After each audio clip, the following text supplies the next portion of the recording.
باب في المرأة تسوق بغير محرم. نہیں وہ حدیث رہتی ہے، حدیث نمبر 1722. وفي السند المتصل منا الى امام ابي داود رحمه الله قال حدثنا النفيلي قال حدثنا عبد العزيز. آپ نے کیا پڑھا شروع میں؟ ابھی سند والا کیا لفظ پڑھا؟ حدثنا النفیلی سے پہلے کیا پڑھا آپ نے؟ السند المتصل منا الى امام ابي داود رحمه الله. چلیں. انه قال حدثنا النفيلي قال حدثنا عبد العزيز بن محمد عن زيد بن اسلم عن ابي واقد الليثي عن ابيه قال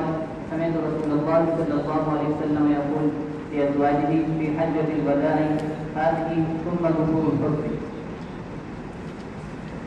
چل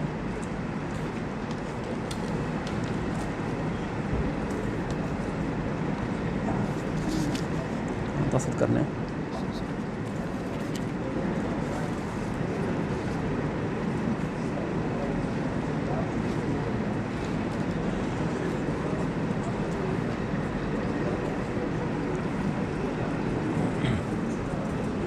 ہمارے ہاں عام طور پر دیار عجم میں وبہ قال پڑھتے ہیں. جو وفاق کے مدارس ہیں، چاہے ہندوستان میں بھی جو ہمارے مدارس ہیں، تو سند کے شروع سے پہلے وبہ قال یعنی وبہ سند المتصل قال الامام ابو داود رحمہ اللہ. اور دیار عرب میں وبہ الیہ قال پڑھتے ہیں، وبہ سند المتصل منی الی الامام ابی داود رحمہ اللہ قال. تو اختصارا نہیں پڑھنا چاہیے، یا تو وبہ قال یا وبہ الیہ قال. چونکہ وہاں وبہ الیہ قال پڑھتے ہیں، میں نے خود بھی سنا وہاں، تو اس لیے اس دیار عرب کی تقلید ہی بہتر ہے. اس کو اختصاراً وبہ الیہ قال پڑھ لیا کریں، کیونکہ ہر لڑکے نے پڑھنا ہوتا ہے. اگر تفصیل سے پڑھیں گے تو پھر بسند المتصل منا الی الامام ابی داود رحمہ اللہ قال، تو اس میں وقت زیادہ لگ جاتا ہے. چلیں. حدثنا النفیلی قال حدثنا عبد العزیز بن محمد عن زید بن اسلم عن ابن لابی واقد اللیثی عن ابیہ قال سمعت رسول اللہ صلی اللہ علیہ وسلم یقول لازواجہ فی حجۃ الوداع هذه ثم ظہور الحسر. حدثنا النفیلی قال حدثنا عبد العزیز واضح ہیں بن محمد عن زید بن اسلم راوی واضح ہے عن ابن لابی واقد اللیثی. یہ تھوڑا مبہم ہے، اس لیے کہ انہوں نے یہ کہا ہے کہ ابو واقد لیثی کے بیٹے سے روایت ہے. تو اب ابو واقد لیثی کا کون سا بیٹا مراد ہے اور اس بیٹے کا نام کیا ہے، یہ تو کچھ پتہ نہیں. جب تک یہ معلوم نہیں ہوگا تو سند کے حالات معلوم نہیں ہوں گے. آگے پھر وہی بات، جب سند کے راوی معلوم نہیں ہوں گے کہ راوی کون سا ہے، تو سند کے اوپر کمزوری کا حکم لگ جائے گا، جو کہ راوی مجہول آ جائے گا. تو یہ محل لائق تحقیق ہے. ان ابن لابی واقد اللیثی، اس لیے کہ بیٹا ہونا تو کافی نہیں ہے، نام ہونا ضروری ہے. شروع میں کہا حدثنا النفیلی، بظاہر کہنے کو تو یہاں بھی نام نہیں ہے، لیکن محدثین کے ہاں کچھ نسبتیں ایسی ہیں جو معروف ہوتی ہیں، جیسے حدثنا زہری، بس وہ زہری کہنے کے بعد پھر نام لکھنا وغیرہ ان چیزوں کی ضرورت نہیں ہوتی. تو ہم چونکہ صرف امام زہری سے ہی واقف ہیں، اس لیے ہمیں وہی معروف لگتا ہے، باقی ایسے سارے مجہول لگتے ہیں ہمیں. جبکہ ان کے ہاں یہ نفیلی اور اس طرح کے کچھ اور مشہور نام وہ معروف کی قبیل سے ہی ہوتے ہیں. ان کے ہاں یہ ایسی بات نہیں ہے کہ جس سے سند پر اثر پڑنے لگ گیا ہو کہ پتہ نہیں راوی ہی کون ہے. البتہ یہاں بات بنتی ہے کہ ابو واقد لیثی کے ان ابن نکر ہے نا، ابو واقد لیثی کے کسی ایک بیٹے سے روایت ہے. اب یہاں پر ضرورت ہے کہ اس بیٹے کی تعیین کی جائے تاکہ اس کے مطابق سند کا حکم لگے. تو اس بیٹے کی تعیین کرنے کے لیے ہمیں بیٹے کا نام معلوم کرنا پڑے گا. نام کیسے ہوگا؟ ابن لابی واقد اللیثی، یہ خود راوی ہے نا، یعنی ابن ابی واقد. بعض نسخوں میں ابن لی ابی واقد کی بجائے ابن ابی واقد اللیثی، لی ابی کا لام نہیں ہے، لی ابی کا نام لام نہیں، تو یہ ہو جائے گا ابن ابی واقد، تو پھر اس کا نام یہ بن جائے گا ابن ابی واقد۔ جب ابن ابی واقد لکھا ہے تو یہ کنیت میں آئے گا نا،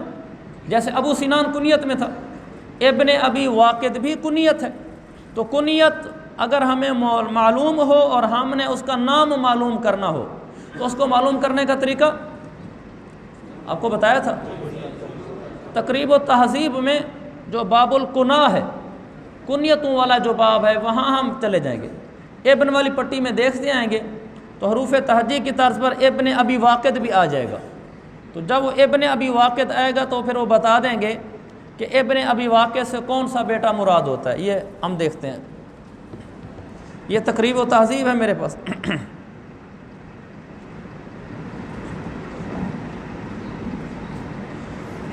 کنا والا باب نا سیدھا،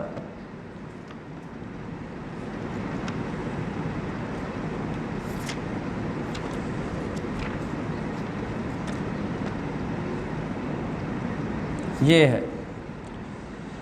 لکھا ہوا ہے ابن ابی واقد اللیثی، آگے لکھا ہوا ہے اسمہ واقد۔ ابن ابی واقد اللیثی کا نام واقد ہے، لہذا وہ جو ابو واقد ہے وہ اسی کے نام کی وجہ سے اس کی کنیت ابو واقد ہے۔ اچھا، اس میں یہ احتمال ضرور رہ گیا تھا کہ تقریب و تہذیب والے کو کیا پتہ کہ ہمیں جس نام کی ضرورت ہے ابن ابی واقد اللیثی، ابو داود میں جو آیا ہے اس کا نام اس نے ہمیں بتانا ہے، کسی اور بیٹے کا نام نہیں بتانا، بیٹے تو اس کے کئی ہیں، تو اس نے تو لکھ دیا کہ ابن ابی واقد اللیثی، اس کا نام واقد ہے۔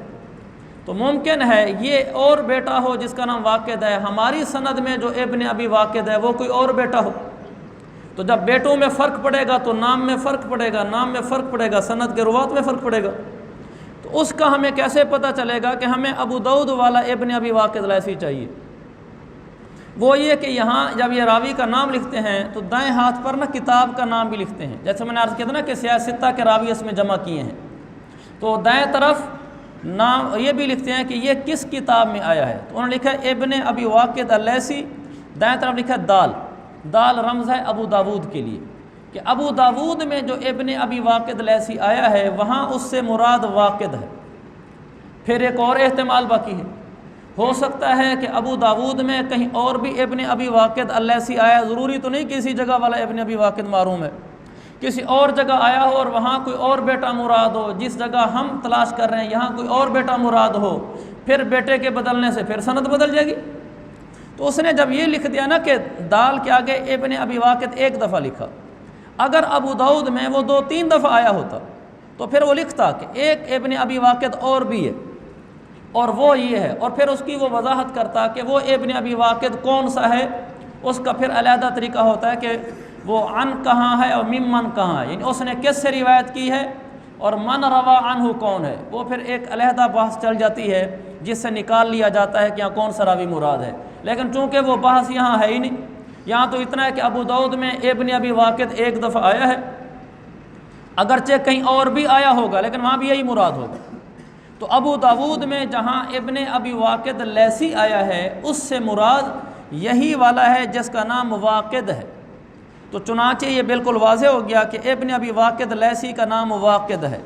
اب واقد خود کیسا آدمی ہے، معتبر ہے غیر معتبر ہے، تو وہ اس کے پہلے باب میں آ جائیں گے، تو اس میں واو والی پٹی کھول لیں گے اور اس میں واقد لکھا ہوگا، اس واقد کا ہم ترجمہ دیکھ لیں گے، یعنی ترجمہ اس کے حالات زندگی، اس کا ترجمہ دیکھ لیں گے تو ہمیں پتہ چل جائے گا کہ اچھا یہ واقد بن فلاں ہے اور یہ ضعیف ہے یا ثقہ ہے۔ تو یہ ہے ان ابن ابی واقد اللیثی، دیکھیں نا نون 8 اور الا لکھا ہوا ہے اوپر، ابن کے اوپر نون 8 شروع ہو رہا ہے، واقد کے اوپر الا ختم ہو رہا ہے، پورا ایک نسخہ ہوگا۔ اب نون 8 میں دیکھیں ابن ابی واقد وفی نسخۃ ابن ابی واقد، اس نسخے سے مجھے خود بھی راہ ملی کہ ہم نے اس کو تقریب و تہذیب میں کیسے دیکھنا ہے، چونکہ ابن ابی واقد تو کنیت نہیں بنتی خاطر خواہ، کنیت تو بنتی ہے اضافت کے ساتھ، ابو فلاں ابن فلاں، تو ابن ابی واقد ہونا چاہیے تھا، ابن ابی واقد نہیں ہونا چاہیے تھا کنیت بنانے کے لیے، تو نیچے نسخہ چونکہ دیا ہوا ہے ابن ابی واقد، تو واضح ہو گیا کہ اس کا نام ابن ابی واقد بھی ہے،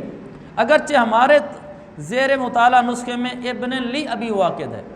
تاہم دوسرے نسخے میں جب ابن ابی واقد آ گیا تو ہمیں اس کا کنیت والا نام ابن ابی واقد معلوم ہو گیا۔ ابن ابی واقد کو یہاں تقریب التہذیب میں دیکھ لیا، اس کا نام ہمیں معلوم ہو گیا، نام معلوم ہونے سے سند میں کہیں بھی ابہام نہ رہا، سند کا ہر راوی واضح ہو گیا۔ آگے چلیں، یہ میری بات سمجھ آئیے؟ کس کو سمجھ آئیے؟ چلیں الحمدللہ۔ اچھا، ان ابن لابی واقد اللیثی عن ابیہ، یہ اپنے والد سے روایت کرتے ہیں، والد تو بالکل متعین ہو گیا، والد اس کا ابو واقد لیثی ہے۔ اب والد بھی پھر کنیت شروع ہو گئی ہے کہ ابو واقد ہے، پھر اس کا بھی وہی طریقہ ہے، آپ ابو واقد کھولیں وہاں، ابو واقد کا وہ نام لکھے گا کہ اس کا اپنا نام کیا ہے، وہ نام مل جائے گا، اس نام کو پہلے باب میں آ کر اس کا ترجمہ دیکھ لیں، راوی متعین ہو جائے گا۔ اب چونکہ ہر جگہ تو ہم نہیں دیکھیں گے، بس ایک راستے کے طور پر عرض کر رہا تھا، اس کو اس طرح دیکھتے چلے جائیں گے، وہ ہمارے سند کا ہر راوی واضح ہوتا چلا جائے گا۔ یہ باتیں میں آپ کو اس لیے بتا رہا ہوں، اس لیے کہ دورہ حدیث کے سبق میں اگر دورہ حدیث کے سبق میں بھی ہم آپ کو نہ بتائیں تو پھر کب بتائیں گے؟ مثلا شروع میں جو چھوٹی موٹی کتابیں پڑھی، ریاض صالحین تو ہمارے نصاب میں نہیں ہے، ورنہ عام طور پر ریاض صالحین میں نصاب میں پڑھاتے ہیں، اور مشکات پڑھی، وہاں بھی یہ مباحث نہیں ہے، اور چونکہ وہ محل بھی نہیں ہے، اس میں تو اختصار ہے، اور دورے میں آ کے ہی کچھ باتوں سے شد بدھ کراتے ہیں تاکہ طالب علم یہاں سے چلا جائے۔ دیکھیں، سب نے تخصص فی الحدیث نہیں کرنا، سب اس میدان میں آگے نہیں بڑھیں گے، لیکن ایسا بھی نہ ہونا کہ طالب علم چلا جائے اور اس کو سند کی کچھ بھی پتہ نہ ہو، بالکل کوئی خبر نہ ہو، تو اس کو موٹا موٹا اتنا آ جانا چاہیے جیسے ایک MBBS ڈاکٹر اور FCPS میں فرق ہوتا ہے۔ MBBS ایک دفعہ ساری چیزیں پڑھ لیتا ہے، وہ دل کی بیماریوں میں پڑھتا ہے، کان کی، ناک کی، گلے کی، پیٹ کی، ساری پڑھتا ہے، پھر اس کے بعد جس نے آگے اسپیشلائزیشن کرنی ہوتی ہے وہ پھر کسی ایک کو اختیار کر لیتا ہے کہ میں نے دل میں اسپیشلسٹ بننا ہے، میں نے آنکھ کا ناک میں بننا ہے، وہ پھر اسی چیز کو زیادہ پڑھتا ہے۔ لیکن جتنے بھی اسپیشلسٹ ہوتے ہیں یہ اگر کسی MBBS ڈاکٹر کے ساتھ بیٹھ جائیں تو MBBS ان کے ساتھ اپنی علمی زبان میں گفتگو کر سکتا ہے، یعنی ایسا نہیں ہوتا کہ MBBS ڈاکٹر کو ان کی باتیں سمجھ نہ آ رہی ہوں، کیونکہ وہ ان ساری چیزوں کو پڑھا ہوا ہوتا ہے MBBS ڈاکٹر، جن کو اس نے زیادہ پڑھا ہے۔ تو یہ تو بڑی عجب سی بات ہوگی نا کہ MBBS ڈاکٹر ہے اور وہ کسی FCPS کے پاس بٹھا دو، اس کو بات کرنے کا طریقہ بھی نہیں آ رہا، اس کو ڈاکٹر کی باتیں ہی سمجھ نہیں آ رہی، اس کا پتہ چلا کہ پھر اس نے کچھ فنون ایسے پڑھے ہی نہیں تھے۔ اس لیے آپ آگے جب تحقیق کے میدان میں آگے بڑھیں، اللہ تعالیٰ آپ سے زیادہ کام لے، تحقیقی کام لے، آپ شروحات اٹھائیں، مثلا فتح الباری محقق ہے ماشاءاللہ اس کا مصنف، آپ محقق شارحین کی جب شروحات اٹھائیں اور وہ اس طرح کی بات کریں تو آپ کے اوپر سے نہ گزریں کہ یہ کیا بات کر رہا ہے، یا آپ کے ذہن میں اوپرا پن نہ ہو کہ یار یہ تو بڑی مشکل چیز ہے نا، یہ ہمیں نہیں سمجھ آتی، کنیت فلاں، راوی فلاں، سند یہ پتہ نہیں کیسے ہوتا ہے، کیسے نکالتے ہیں، اور شارحین کیسے لکھ دیتے ہیں کہ ابن ابی واقد لیثی اس کا اصل نام یہ ہے اور فلاں یہ ہے، یہ ثقہ تھا، آپ کہیں گے پتہ نہیں لکھتے کہاں سے ہیں کہ اس کا اصل نام یہ تھا، ثقہ تھا، ضعیف تھا، وہ میں نے کو بتایا وہ اس طریقے سے لکھتے ہیں جیسے یہاں لکھا ہوا ہے، یہاں سے دے کر وہ وہاں لکھ دیتے ہیں۔ تو ہم بجائے ان سے استفادہ کرنے کے اصل ماخذ سے استفادہ کریں گے تو ہمارے سامنے تحقیق کی راہیں کھلیں گی، جو آگے بڑھنا چاہے گا اس کا آگے میدان ہے۔ باقی یہ میں عرض کر دوں، جو میں نے آپ کو تقریب و تہذیب دکھلائی ہے یہ اسماء اور رجال کے فن کی کتاب ہے۔ اسماء اور رجال کے فن کی جو کتابیں ہیں ان کے سامنے اس کی حیثیت نورانی قاعدے سے زیادہ نہیں ہے، اتنی موٹی کتاب کی حیثیت نورانی قاعدے سے زیادہ نہیں ہے، بلکہ بلا مبالغہ کہوں نورانی قاعدے سے بھی کم ہے۔ اس پر جو کام ہو چکا ہے اسماء اور رجال پر، جو کچھ کتابیں لکھی گئی ہیں، وہ اتنا لمبا اور طویل میدان ہے کہ اس کے سامنے یہ کچھ نہیں ہے۔ یہ ایسے ہے جیسے ایک طالب علم کے سامنے کم از کم القاموس الوحید وغیرہ تو ہونی چاہیے، کچھ نہ کچھ تو وہ دال دلیا کر لیا کرے، اگرچہ وہ لسان عرب تاج العروس وغیرہ نہیں دیکھ سکتا۔ یہ صرف اس درجے کے، جو اس میں آگے بڑھنا چاہے تو اس میں بہت میدان ہے، پھر وہی تحقیق کی راہیں ہیں۔ ان ابی، اگر آپ کو شرح میں آپ بذل المجہود کا مطالعہ کریں، کوئی بات سمجھ نہ آئے سبق سے ہٹ کر، شرح میں بھی چاہے وہ سبق سے ہٹ کر بھی اس نے کو لکھی ہو تو آپ مجھے پوچھ لیا کریں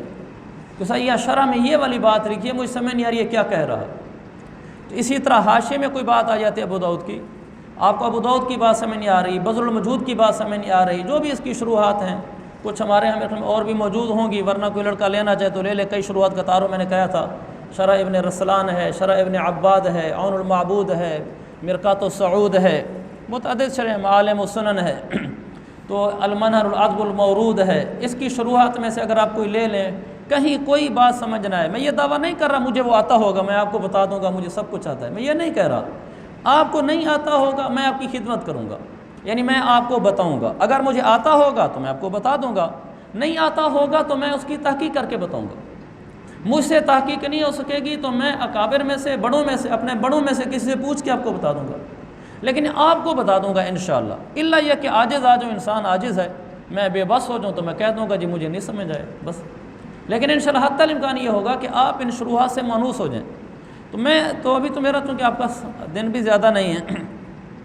ورنہ ہر لڑکے کے ذمہ یہ لگانا تھا کہ ایک دفعہ بذل المجوز سے ایک حدیث پڑھ کے لائے، پوری ایک حدیث کی تشریح بذل المجوز سے پڑھیں آپ۔ میں نے کہا تھا کتاب مجھ سے لے لینا، ماشاءاللہ ایک لڑکا بھی لینے نہیں آیا، سب ماشاءاللہ علم حاصل کردہ لوگ ہیں۔ میں نے کہا تھا بھی مجھ سے آ کے لے لینا، فارغ ہوتے مجھ سے، میں تو ہر وقت مطالعہ نہیں کرتا، اب مطالعے کے اوقات میں لے لینا، میں کسی اور وقت مطالعہ کر لوں گا،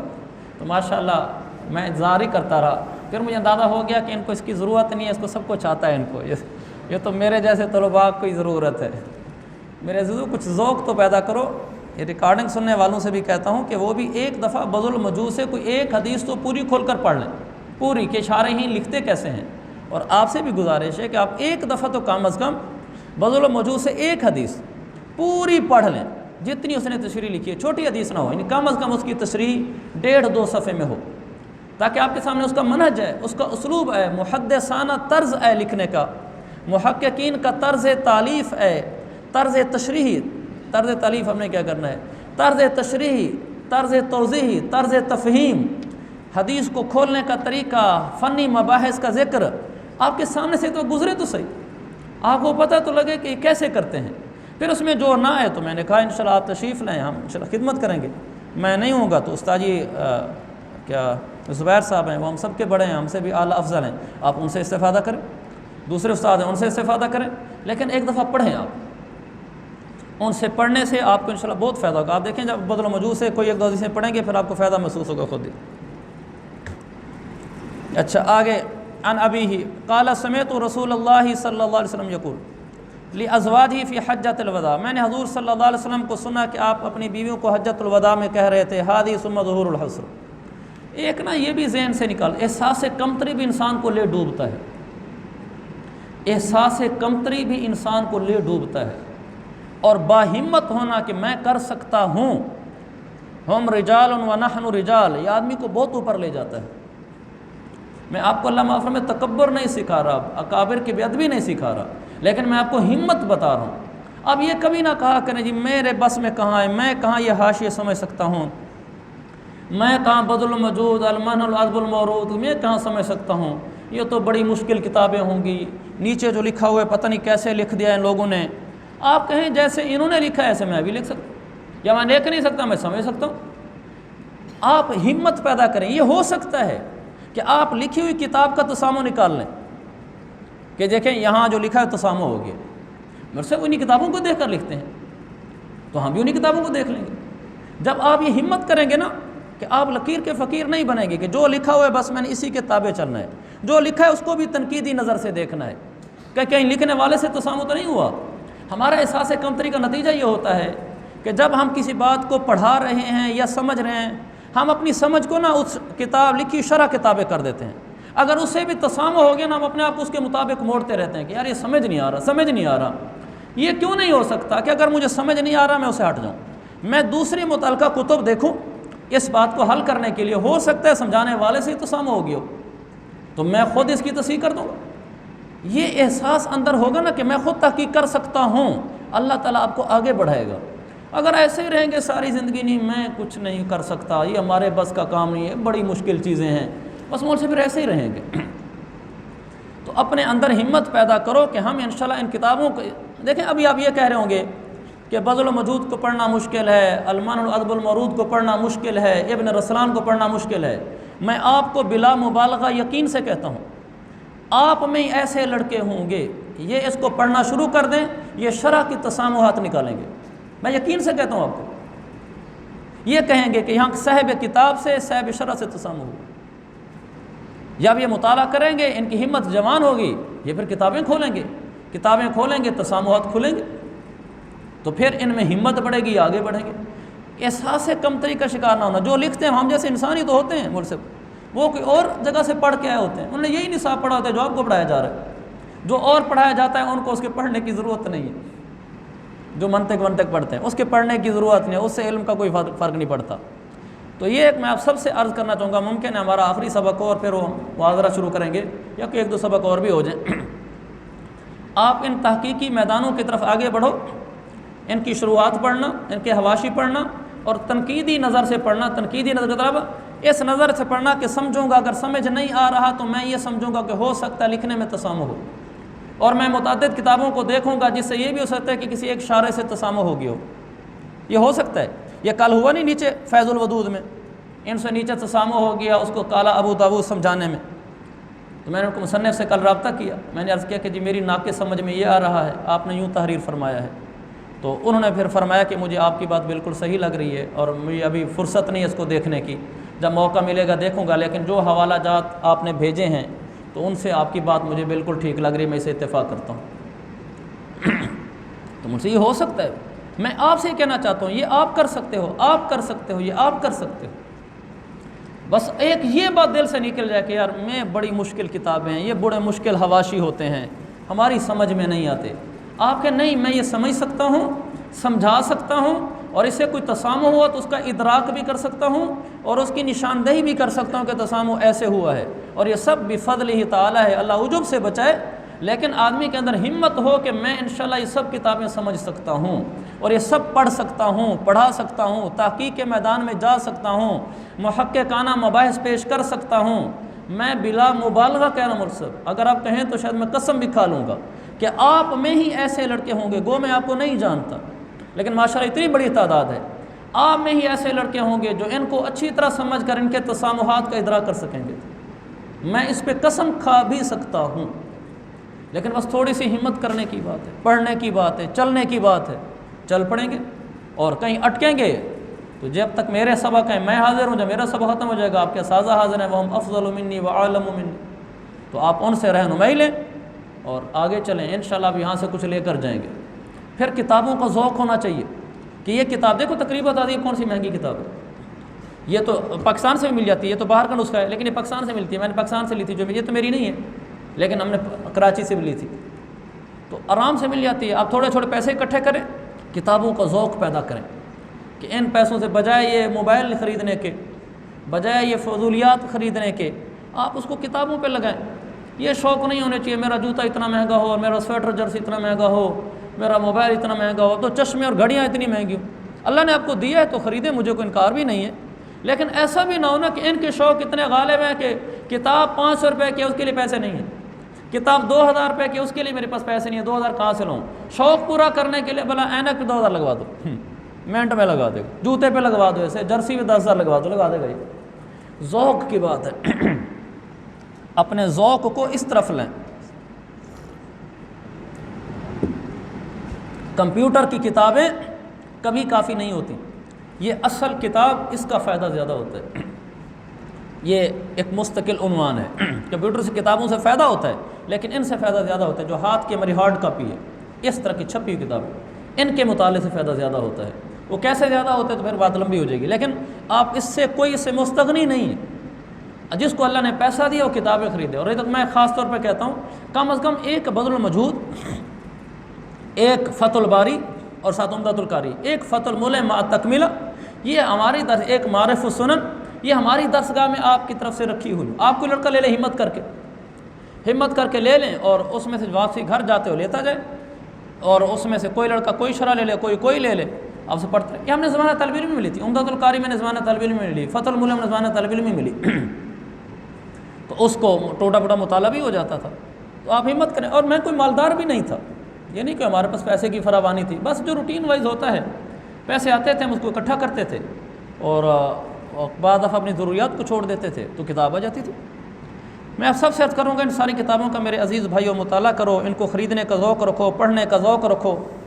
دوستیاں، موبائل، ان سے بچ کر کتابوں میں لگاؤ، یہ آپ کو فائدہ دیں گی یہ چیزیں۔ موبائل برباد کر دیتا ہے، ٹچ موبائل چوری رکھ لیں گے، دیکھ لیں گے، مول صاحب ساری زندگی تو دیکھنا اور کیا کرنا ہے۔ اس سے بہتر نہیں کہ اس کو دفع کرو، طلاق دو بڑے موبائل کو مجھے کوئی ضرورت نہیں، میں نے دور حدیث کے 5-6 مہینے رہ گئے، میں نے پڑھنا ہے، پڑھنے کے بعد ساری زندگی ٹچ موبائل ہی تو دیکھنا اور کیا کرنا، بس اب اس کو ایک دفعہ لے لو اور کتابوں میں گم ہو جاؤ، اللہ سے مانگتے بھی رہو کہ یا اللہ مجھے علم حدیث کی سمجھ عطا فرما، اس کی برکت عطا فرما، اور اس کے لیے اللہ مجھے تو قبول فرما۔ بس تقوی کے ساتھ، اللہ سے تعلق کے ساتھ، گناہوں سے بچنے کے ساتھ، محنت کے ساتھ چلتے رہیں گے، اللہ تعالیٰ انشاءاللہ میرے عزیز بھائی بہت آگے بڑھائے گا۔ اللہ آپ کو بھی بڑھائے اور آپ کی برکت سے ہمیں بھی۔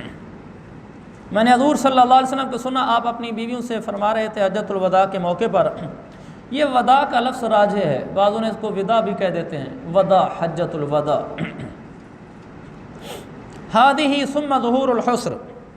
یہ ہے پھر چٹائیوں کی پشتیں، چٹائی کی پشت بیٹھ۔ آپ نے فرمایا حجۃ الوداع کے اوپر اپنی بیویوں سے، یہ ہے کیا مطلب؟ الحجۃ المفروضۃ ہذہ، یا ہذہ الحجۃ المفروضۃ، اس کی خبر معذوف ہے، یہ فرض حج ہو گیا تمہارا۔ ثم ظہور الحسر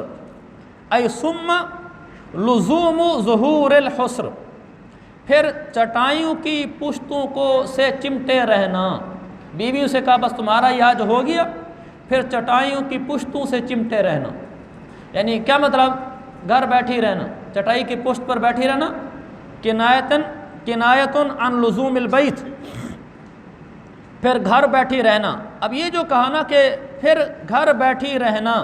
چٹائیوں کی پشتوں پر اپنے آپ کو چمٹائے رکھنا،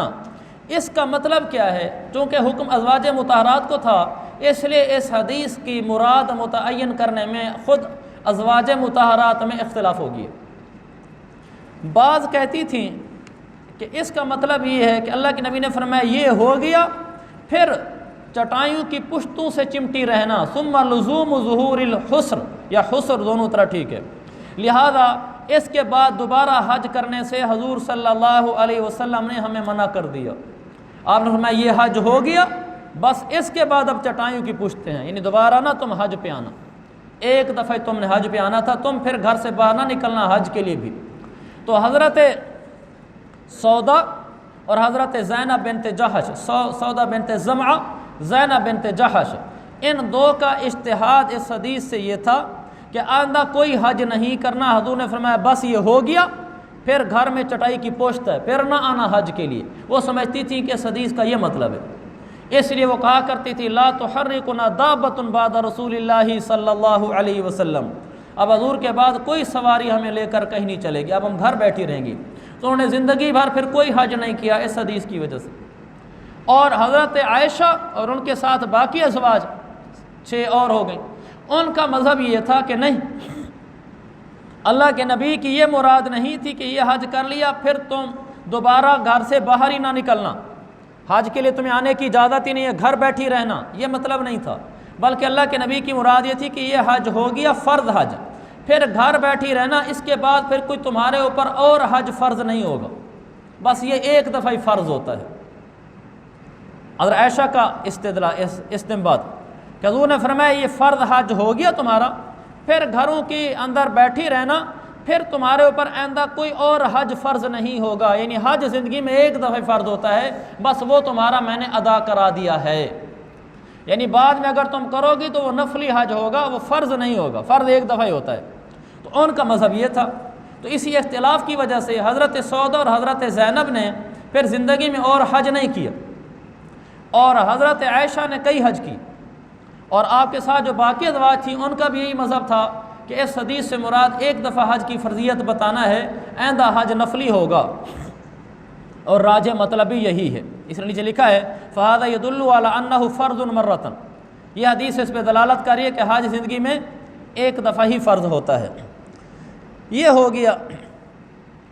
اس کے اندر میں یہ بات دیکھتا رہا کہ حضور صلی اللہ علیہ وسلم کی احادیث سے، جیسے ہمارے مولانا فرماتے ہیں کہ حدیث ہمیں کیا پیغام دے گئی ہے،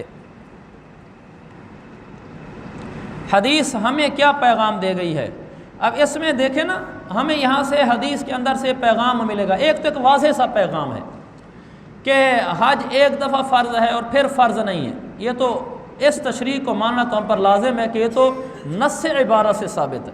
حدیث آئی اسی لیے ہے، کچھ اس میں پوشیدہ چیزیں ہوتی ہیں، اصل نص عبارہ سے ثابت شدہ حکم کو جاننے کے بعد پھر حدیث کو دیکھنا وہ آپ کو اور بھی بہت کچھ دے گی، کیونکہ حدیث سمندر ہے، حدیث خزانہ ہے۔ بھائی ساتھی سو رہے ہیں، چلو جو سو رہا ہے وہ نہ سوئے۔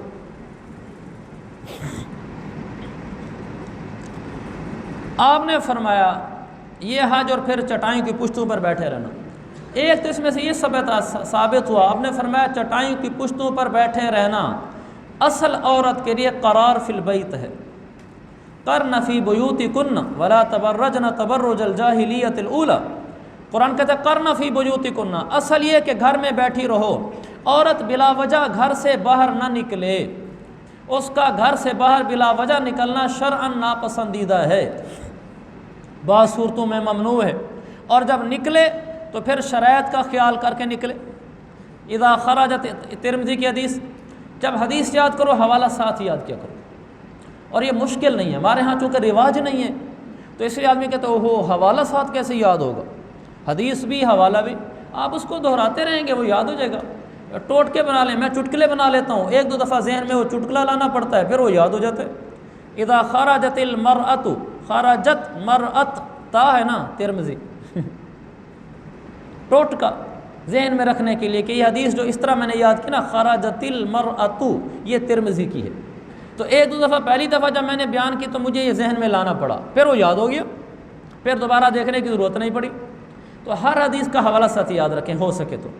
اذا خرجت المرأۃ استشرف الشیطان، اور ہمیں جب عورت باہر نکلتی ہے شیطان جھانکتا ہے، اس پر نظر جماتا ہے کہ میں کیسے اس کے ذریعے سے فتنہ پھیلاؤں، اس لیے اصل اس کا نکلنا نہیں ہے، اصل اس کا گھر میں بیٹھنا ہے، باہر نکلے تو شرعی حدود کی رعایت کرتے ہوئے نکلے، اس کا آگے پورا باب بھی آ رہا ہے۔ ایک تو ہمیں یہ ملا قرار فی البیوت، او بھائی، اور دوسرا اس میں بہت باریک پیغام، میں سوچتا رہا کہ یہ تو وہ ہیں جو عبارت النص میں سمجھ آ رہے ہیں، ثم ظہور الحسر، کچھ ایسے بھی ہوں گے نا جن کی طرف حدیث اشارہ کر رہی ہوگی، ہمیں الفاظ سے ملے گا، تو میرے ذہن میں تھا کہ کوئی عربی شرح سے مجھے مل جائے تو اچھا ہے تاکہ تائید حاصل ہو جائے گی اکابر کی، تو مجھے نا ابن رسلان میں مل گئی، شرح ابن رسلان میں، دیکھو آپ نے کیا فرمایا، کیسی چھپی ہوئی بات نکالی انہوں نے، ثم ظہور الحسر، پھر حسر کی پشت پر بیٹھنا، حسر کہتے ہیں حسیر کی جمع حسر، حسیر کہتے ہیں کھجور کے پتوں سے بنی ہوئی چٹائی کو، تو آپ نے فرمایا کھجور کے پتوں سے بنی ہوئی چٹائی پر بیٹھنا، اس سے معلوم ہوا کہ حضور کے گھروں میں کھجور کے پتوں کی بنی ہوئی چٹائیاں تھیں، ایک یہ معلوم ہوا، دوسرا یہ معلوم ہوا عورتیں جب ایک دفعہ حج کر کے چلی جائیں،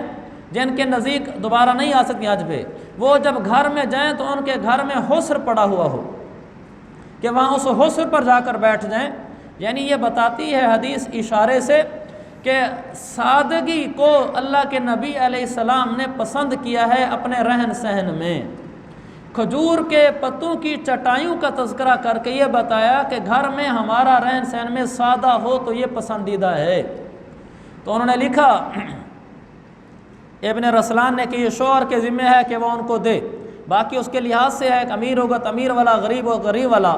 تو حسر کا ہے، حسر کہتے ہیں ایسی کھجور کے پتوں کی چٹائی کو جو سردی گرمی دونوں میں استعمال ہوتی ہے، ہمارا بچپن دیہات میں گزرا ہے، کھجور کے پتوں پہ چٹائیاں ہم نے کثرت سے استعمال کی ہیں، وہ آپ سردیوں میں سوئیں تو وہ ٹھنڈی لگتی ہے، گرمیوں میں سردیوں میں سوئے تو گرم لگتی ہے، گرمیوں میں سوئے تو ٹھنڈی لگتی ہے، اور آپ اس کو آزمانا چاہیں تو یوں آزما لیں، گھر میں جو بیڈ ہوتے ہیں فوم والے، آدمی گرمیوں میں بغیر اے سی کے سوئے تو پسینہ آ جاتا ہے پیٹھ پر، آپ اس کے اوپر کھجور کے پتوں والی چٹائی بچھا دیں، آپ کو پسینہ نہیں آئے گا، اگر آئے گا تو اتنا نہیں آئے گا جتنا اس میں آتا ہے، آپ آزما کے اس کو دیکھیں، اور سردیوں میں یہ چٹائی بچھی ہوتی ہے تو وہ آدمی کے جسم کی گرمائش کے ساتھ وہ بھی گرم ہو جاتی ہے، تو یہ دونوں میں کام دے جاتی ہے، یعنی سادہ زندگی ایک ایسی چیز جو سردی میں بھی چل جائے گرمی میں بھی چل جائے، یہ پسندیدہ ہے، جبکہ ابن رسلان نے لکھا جو امیروں کے لیے ہوتا ہے، کہا ان کے لیے تو الگ الگ ہوتے ہیں، انہوں نے کہا کہ ان کے لیے، میں اس کو لکھ کر لایا ہوں، ان کے لیے سردی میں تنفاستن ہوتا ہے، گرمی میں ناتعن ہوتا ہے، تنفاستن کا معنی قالین، ناتعن کا معنی چمڑے کا لیدر کا بستر، تو انہوں نے کہا وہ جو امیر لوگ ہوتے ہیں وہ سردیوں میں قالین بچھاتے ہیں بیٹھنے کے لیے، اور گرمیوں میں وہ چمڑے کے بستر بچھاتے ہیں، چمڑے کے بنی ہوئی چٹائیاں بچھاتے ہیں۔ تو ان کے ہاں الگ الگ ہیں، طنفسہ اور نتا، اور غریبوں کا ایک ہی ہے حصیر، وہی سردی ہے وہی گرمی ہے۔ تو فرمایا ثم ظہور الحسر، تو اصل یہ ہے کہ گھر میں ماحول سادہ ہو۔ اللہ نے کسی کو دیا ہے وہ اچھا پہن لیتا ہے، اچھا پہنا لیتا ہے گھر والوں کو، اور اچھا گھر میں سامان رکھ لیتا ہے، منع بھی نہیں ہے، اس کی کوئی انکار نہیں ہے۔ لیکن اگر کوئی سادہ رہتا ہے تو وہ قابل ملامت نہیں ہے، وہ قابل تحقیر نہیں ہے۔ ہمارے یہاں تو اس کو بیچارہ کہا جاتا ہے نا، وہ بیچارہ نہیں ہے، وہ بھی ٹھیک ہے، اور سادگی ہی پسندیدہ چیز ہے۔ کسی کو اللہ اچھا دے وہ اچھا استعمال کر لے، وہ بھی لے کے ملامت نہیں ہے۔ لیکن بطور خاص چٹائی والا بھی لے کے ملامت نہیں ہے، اس کو تو ملامت کرتا ہی کوئی نہیں جو اچھے بستر والا ہے، لیکن جو چٹائی والا ہے اس کو ملامت کی جاتی ہے۔ تو آپ نے اشارہ کر دیا کہ یہ بھی لے کے ملامت نہیں ہے۔ کسی کے گھروں میں چٹائیاں بچھی ہوئی ہیں تو کوئی حرج نہیں، مجھ محمد عربی کے گھر میں بھی چٹائیاں بچھی تھی کھجور کے پتوں کی صلی اللہ علیہ وسلم۔ تو یہ ضمناً ہمیں اس میں سے یہ درس ملا۔ آگے چلیں بھائی، آگے پڑھو بھائی۔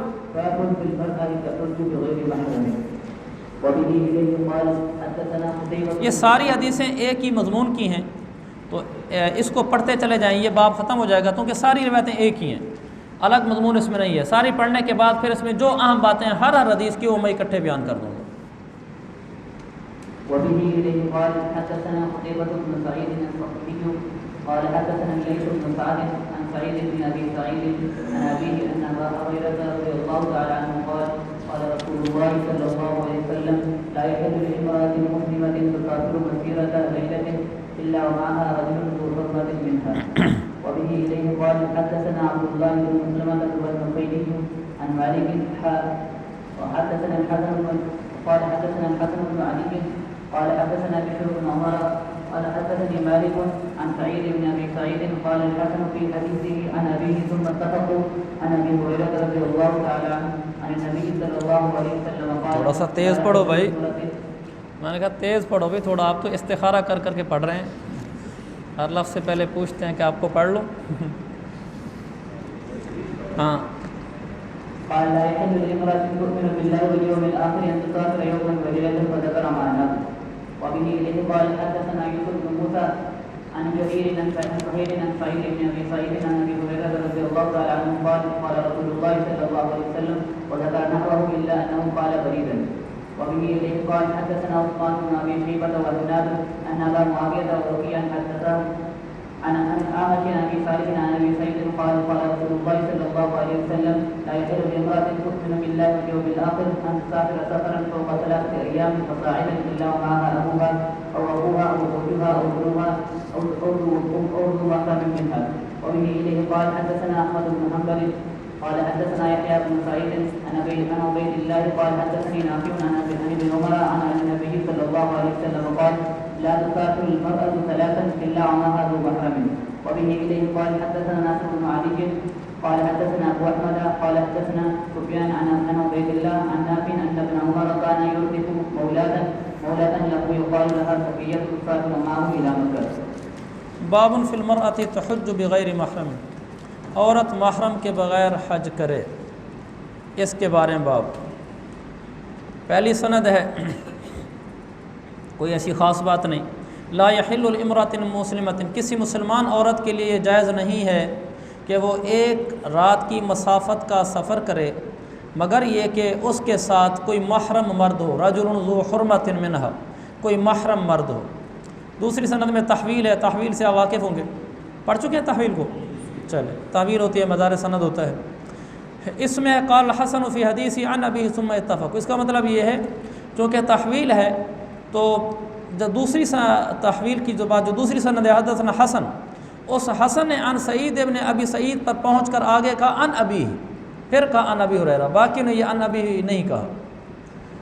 آپ نے فرمایا کسی عورت کے لیے جو اللہ پر آخرت دن پر ایمان رکھتی ہو جائز نہیں ہے کہ وہ ایک دن اور ایک رات کا سفر کرے، پیچھے ایک رات تھا، رات کا سفر کرے۔ فذکر معناہ، ذکر مالک معنی الحدیث المتقدم، مالک نے پچھلی حدیث کا معنی یہاں ذکر کیا، پچھلی حدیث مراد لیس والی حدیث پر۔ اگلی روایت میں ذکر نحوہ، انہوں نے بھی اسی طرح بیان کیا، الا انہ قال بریدن، انہوں نے یومن و لیلتن کی بجائے بریدن کہا ہے۔ برید کہتے ہیں 4 فرسخ کو، 1 فرسخ 3 میل کا ہوتا ہے، تو یہ 4 فرسخ کتنے ہو گئے؟ 12 میل کے، اور 1 میل کتنے کلومیٹر کا ہوتا ہے؟ 1.6 کلومیٹر کا، 1 میل 1.6 کلومیٹر کا ہوتا ہے، اس لیے 48 میل ہے نا ہمارا مسافت قصر، 48 ضرب 1.6 دیں تو 77 بنتا ہے، اس لیے کہا جاتا ہے کہ 77 کلومیٹر کی مسافت پر آدمی مسافر ہو جاتا ہے۔ ذکر نحوہ، اسی جیسی روایت ذکر کی، کہیں ہوتا ہے نحوہ، کہیں ہوتا ہے مثلہ، اسی جیسا ذکر کیا۔ نحوہ اور مثلہ کا لغت میں معنی ایک ہی ہے، ایک جیسا، لیکن محدثین کے ہاں فرق ہوتا ہے۔ جہاں لکھا ہو ذکر نحوہ، اس کا مطلب ہوتا ہے کہ حدیث معنن ایسے ہے، اور جہاں ہو مثلہ، اس کا مطلب ہے کہ لفظاً بھی ایسے ہی ہے۔ مثلہ یعنی اس نے اس جیسی حدیث کی، اس کے اور اس کے الفاظ ایک جیسے ہیں، اور جب لکھا تھا ذکر نحوہ، اس نے پچھلی روایت کی طرح روایت کی، یعنی پچھلی روایت اور یہ روایت کا معنی ایک ہے، الفاظ تبدیل ہو سکتے ہیں، یہ نحو اور مثل میں فرق ہے۔ حدثنا عثمان بن ابی شیبہ، آگے حدثاہم ہے، ایک نسخے میں حدثاہما ہے، وہی ٹھیک لگتا ہے، نیچے دیکھ لیں۔ یہاں آتا ہے کہ وہ سفر کرے 3 دن سے زیادہ، فوق 3 ایام فصاعدا، 3 دن یا 3 دن سے زیادہ کا سفر کرے تو جائز نہیں ہے، مگر یہ کہ اس کے ساتھ اس کا بھائی یا اس کا باپ یا بھائی یا شوہر یا بیٹا یا کوئی محرم مرد ہو۔ اگلی روایت میں ہے لا تسافر المرأة ثلاثا، 3 دن کا سفر نہ کرے مگر یہ کہ محرم ساتھ ہو۔ اگلی میں کہ عبداللہ بن عمر اپنی باندی کو یردفو، اپنے پیچھے بٹھا لیتے تھے سواری پر، اپنی باندی کو اپنے پیچھے بٹھا لیتے تھے جس کو صفیہ کہا جاتا تھا، اس کے ساتھ مکہ تک لمبا سفر کرتے تھے جو مسافت قصر سے زیادہ ہے۔ یہ تو بالکل واضح ہے، چونکہ باندی کے وہ مالک تھے تو اپنی باندی کے ساتھ مسافت قصر کے سفر پر جانا جائز ہے مالک کے لیے۔ اب اس میں آپ نے اختلاف دیکھ لیا کہ کہیں حدیث میں آ رہا ہے 1 رات کا سفر بھی بغیر محرم کے عورت نہیں کر سکتی، کہیں آ رہا ہے کہ 1 دن رات کا، اور کہیں آ رہا ہے 3 دن سے زیادہ کا، تو اس کی وجہ سے فقہا کا اختلاف ہو گیا۔ امام ابو حنیفہ رحمۃ اللہ علیہ کے نزدیک 3 دن سے کم ہو تو عورت اکیلے سفر کر سکتی ہے بغیر محرم کے، بشرطے کہ فتنے سے معمون ہو۔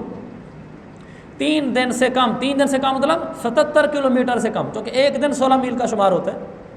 3 دن 77 کلومیٹر سے کم سفر حنفیہ کے ہاں عورت بغیر محرم کے کر سکتی ہے۔ مثلا ایک عورت یہاں فیصل آباد سے کسی ایسے شہر میں جانے جہاں اس کو کوئی رشتہ دار رہتا ہے اور وہ 77 کلومیٹر سے کم ہے تو وہ اکیلی جا سکتی ہے، یعنی اکیلی یہاں سے بس پر بیٹھے اور وہاں چلی جائے۔ شرعاً اس کی اجازت ہے، ایک شرط کے ساتھ، وہ فتنے سے معمون ہو، یعنی راستے میں کوئی یہ خطرہ نہ ہو کہ عورت ہونے کی وجہ سے اس کو کوئی نقصان پہنچ سکتا ہے، فتنے میں ڈالا جا سکتا ہے، ایسی کوئی صورت نہ ہو، بالکل مطمئن قابل امن سفر ہو تو اس کی شریعت میں گنجائش ہے۔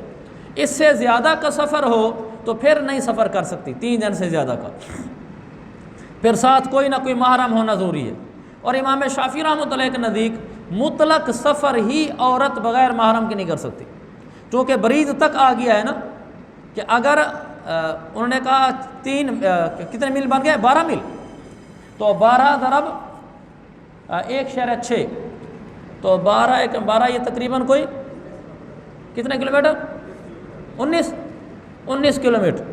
تو یعنی وہ کہتے ہیں اتنا بھی نہیں، چونکہ 19 کلومیٹر کا تذکرہ آ گیا کہ یہ بھی نہیں کر سکتی، تو وہ فرماتے ہیں یہاں تک جب کہہ دیا، 1 دن کہہ دیا، 1 رات کہہ دیا، برید تک کہہ دیا، وہ کہتے ہیں حدیثوں سے ظاہر یہ ہوتا ہے کہ وہ بالکل سفر نہیں کر سکتی۔ لہٰذا شافعیہ کے ہاں عورت بغیر محرم کے بالکل سفر نہیں کر سکتی، چاہے چند کلومیٹر کا کیوں نہ ہو۔ حنفیہ کے مسئلے میں سہولت ہے، شافعیہ کے مسئلے میں احتیاط زیادہ ہے۔ ہمارے بعض علماء اب بھی یہ کہتے ہیں کہ اس زمانے میں فتویٰ شافعیہ کے قول پر ہونا چاہیے کہ جو حالات بدل چکے ہیں، اللہ معاف فرمائے 5 سال اور 8 سال کی بچیوں کے بارے میں ایسے واقعات سننے میں آ رہے ہیں جو بیان بھی نہیں کیے جا سکتے، کہ وہ بچی گھر سے باہر نکلی اکیلی تھی اور فتنہ کے ہاتھوں کی کسی کے ہاتھ لگی، اللہ معاف فرمائے۔ تو چونکہ زمانے کے اب حالات بدل چکے ہیں تو اس لیے اس میں احتیاط ضروری ہے۔ یہ ہو گیا مطلق سفر کے بارے میں۔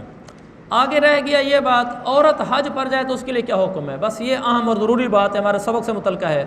چونکہ حنفیہ کے ہاں عورت جس عمر کی بھی ہو، چاہے وہ بوڑھی ہو، وہ 3 دن سے زیادہ کا سفر بغیر محرم کے نہیں کر سکتی۔ حج کا سفر چونکہ 3 دن سے زیادہ کا ہوتا ہے، لہذا حنفیہ کے اصل مسئلے میں بوڑھی عورت بغیر محرم کے حج پر نہیں جا سکتی، اس پر حج فرض ہی نہیں ہوتا اگر محرم کا انتظام نہیں ہے تو پھر زمانے کے حالات بدلے، اب جہاز کے زمانے آ گئے، سفر مختصر ہو گئے، وہ نہ رہا کہ 6 مہینے عورت پرائے مردوں کے ساتھ چلتی رہے، تو موجودہ فقہا نے اس کی اجازت دی ہے، حنفیہ کے یہاں بھی اس کی گنجائش ہے۔ بوڑھی عورت اگر فتنے سے معمون سمجھے اپنے آپ کو تو وہ بغیر محرم کے سفر کر سکتی ہے۔ اس بوڑھی عورت کی تعریف یہ ہے کہ وہ اتنی بوڑھی ہو کہ غیر مشتہات ہو، ایسی بوڑھی بغیر محرم کے فتنے سے امن کی حالت میں، اس کو اندازہ ہو کہ جانے وہاں رہنے واپس آنے تک کوئی فتنہ نہیں ہوگا، مثلا یہاں سے جا رہی ہے اور آگے بلڈنگ میں کوئی رشتہ دار ہے، جو بھی ہے، پورا اس کو امن کا اطمینان ہے، تو حج کا سفر یہ صرف فرض حج ہے، فرض حج کے علاوہ عمرہ نفلی حج کے لیے نہیں جا سکتی۔ بوڑھی عورت فرض حج کا سفر فتنے سے امن کی صورت میں بغیر محرم کے کر سکتی ہے۔ باقی رہ گیا جوان عورت، وہ فرض حج کرنا چاہتی ہے، ساتھ محرم مرد نہیں ہے، اس کے بارے میں یہ گنجائش ہے۔ جوان عورت اگر فتنے سے محفوظ ہو، یہ گنجائشیں صرف فرض حج کے بارے میں ہیں، نہ عمرے کے بارے میں ہیں، نہ نفلی حج کے بارے میں ہیں۔ جوان عورت اس پر حج فرض ہو، فتنے سے معمون ہونے کی شرط کے ساتھ ایسی جماعت کے ساتھ جا کر حج کر کے آ سکتی ہے، جو جماعت ایسی ہو کہ جس میں عورتیں ہوں، عورتیں اپنے محرم مردوں کے ساتھ ہوں، اور عورتیں بھی قابل اعتبار ثقات ہوں، یعنی دیندار ہوں اور قابل اعتبار ہوں۔ یہ عورت ان عورتوں کا سہارا لے کر جا سکتی ہے، اس کی گنجائش ہے۔ صورت اس کی یہ ہوگی، مثلا اپنے خاندان میں سے کچھ عورتیں جا رہی ہیں،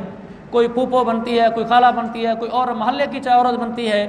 اور ان کے ساتھ جو ان کے مرد ہیں وہ اس عورت کے تو نامحرم ہیں، لیکن وہ جو 4 5 7 عورتیں اکٹھی جا رہی ہیں، یہ ان کے ساتھ شامل ہو جائے۔ وہ عورتیں ایسی قابل اعتبار ہیں کہ پورے سفر میں اس عورت کو کوئی فتنے کی شکل نہیں بننے دیں گی، وہ خود اس کا خیال رکھیں گی، کیونکہ ان کے مرد ان کے ساتھ ہیں، یہ خود پورا اس عورت کے فتنے سے محفوظ ہونے کا اہتمام کریں گی، اور وہ ایسی قابل اعتبار ہیں بھی صحیح، اور یہ انہی کے ساتھ رہے گی، انہی کے ساتھ سوئے گی، انہی کے ساتھ حرم جائے گی، انہی کے ساتھ اس طرح رہے گی، ہوٹلوں میں، بلڈنگوں میں بھی، سفر کے دوران بھی، کہ یہ فتنے سے معمون رہے گی۔ تو اس صورت میں اس کو اجازت ہے، یہ ایسی قابل اعتماد عورتوں کی جماعت کے ساتھ جا سکتی ہے فرض حج کرنے کے لیے، جن کے ساتھ ان کے محرم ہوں، اور یہ عورت فتنے سے بھی محفوظ رہے، فرض حج ادا کر سکتی ہے۔